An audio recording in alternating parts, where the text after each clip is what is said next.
नमस्कार. चालताना दम लागणं, कधी कधी छातीत दुखणं, पायांवर सूज येणं, अशी सगळी लक्षणं हृदयरोगाची असू शकतात. मग वेगवेगळ्या टेस्ट्स केल्या, म्हणजे ECG केला, लिपिड प्रोफाईल, ट्रॉप-टी टेस्ट, अशा सगळ्या टेस्ट करून हा हृदयरोग आहे किंवा हार्ट अटॅक आलेला आहे असं कन्फर्म केलं जातं. हार्ट अटॅक आलेला असेल किंवा छातीत दुखत असेल तर हॉस्पिटलला जाऊन वेगवेगळ्या टेस्ट करून ॲडमिट केलं जातं आणि मग तिथे योग्य ते उपचार केले जातात. त्यानंतर डिस्चार्ज दिला जातो. डिस्चार्ज देताना डॉक्टर तुम्हाला वेगवेगळी औषधं लिहून देतात आणि एक मात्र नक्की सांगतात की पुढे ही आता औषधं कायमची घ्यायची आहेत. एवढं सगळं झाल्यानंतर आता तुम्हाला प्रश्न पडतो की परत याच्याबरोबर आयुर्वेदाची सुद्धा औषधं घ्यायची का? असतो ना प्रश्न हा.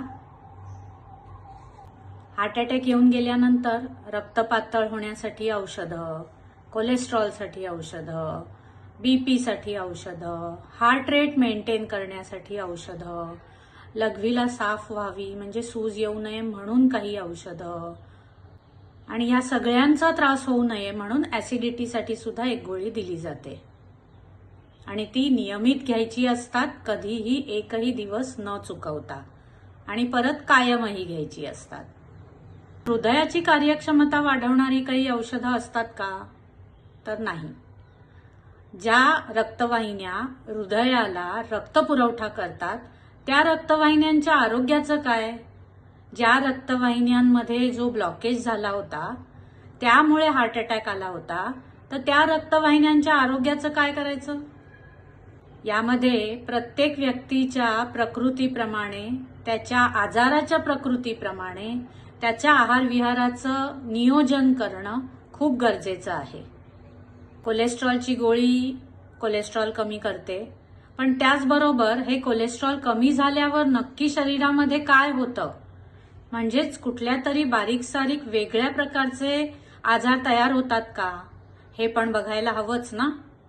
डायुरेटिकची गोळी देतात, म्हणजे लघवीला स्वच्छ व्हावी, व्यवस्थित व्हावी म्हणून काही गोळ्या देतात, पण त्याने काही पेशंटना खूप थकवा येतो आणि कधी कधी इलेक्ट्रोलाइट इम्बॅलन्स होऊन ब्लड प्रेशर कमी झालेलं दिसतं. एवढं सगळं करून पेशंटचं दम लागणं, छातीत दुखणं कधी कधी कमी होतच नाही, म्हणजे त्या औषधांचा सुद्धा उपयोग पूर्णतः होत नाही. या सगळ्या पेशंटच्या डायजेस्टिव्ह सिस्टमचा विचार, एक्सक्रिटरी सिस्टमचा विचार, म्हणजे पोटाच्या तक्रारींचा विचार किंवा मानसिक आरोग्याचा विचार, पेशंटच्या स्टॅमिना, एनर्जी या सगळ्याचा विचार, प्लस फायनान्शियल स्टेटसचा विचार यामध्ये कुठेच होत नाही, आणि ही सगळी लाक्षणिक चिकित्सा ठरते. सर्वांग आरोग्य म्हणजे शारीरिक आणि मानसिक हे दोन्ही प्रकारची आरोग्य जर आपल्याला सुस्थितीत हवी असतील तर मात्र आरोग्याची साथ धरायला हवीच. रुग्ण प्रकृतीप्रमाणे दिनचर्येचं प्लॅनिंग, प्रत्येक प्रकृतीप्रमाणे आहाराचं प्लॅनिंग, विहाराचं प्लॅनिंग, हे सगळं प्रकृतीप्रमाणे ठरवायला हवं. एखाद्याला स्टॅमिना कमी असेल तर त्याला व्यायाम कमी जमणार असेल, त्यानंतर हळूहळू तो व्यायाम वाढवत जाणं, अशा प्रकारचा व्यायामाचं नियोजन केलं गेलं पाहिजे. त्या पेशंटला आहार सहन होत नसेल, काही पदार्थ सहन होत नसतील तर त्याप्रमाणे आहाराचं सुद्धा नियोजन केलं गेलं पाहिजे, आणि हे सर्व आयुर्वेदामध्ये सविस्तर वर्णन केलेलं आहे. त्याचबरोबर शरीरामधल्या दोषांना बाहेर काढून टाकणं, म्हणजे जे सगळे दोष एकत्र होऊन या हृदयरोगाची निर्मिती करतात त्या दोषांना शरीराबाहेर काढून टाकणं हे सुद्धा तितकंच महत्वाचं आहे. आणि त्यासाठी आयुर्वेदातलं पंचकर्म आणि औषधोपचार हे आपल्याला फायदेशीर ठरू शकतात, आणि त्यांची योग्य निवड करून घेऊन आपल्याला हा आजार बरा करता येतो. एवढंच नाही तर आपल्याला सगळ्यात महत्वाचं फक्त क्वांटिटी ऑफ लाईफ वाढवून न देता क्वालिटी ऑफ लाईफ सुद्धा वाढवता येते, आणि त्यासाठी आयुर्वेदिक औषधांची योजना किंवा आयुर्वेदिक औषधांची साथ आपल्याला नक्कीच घ्यायला हवी.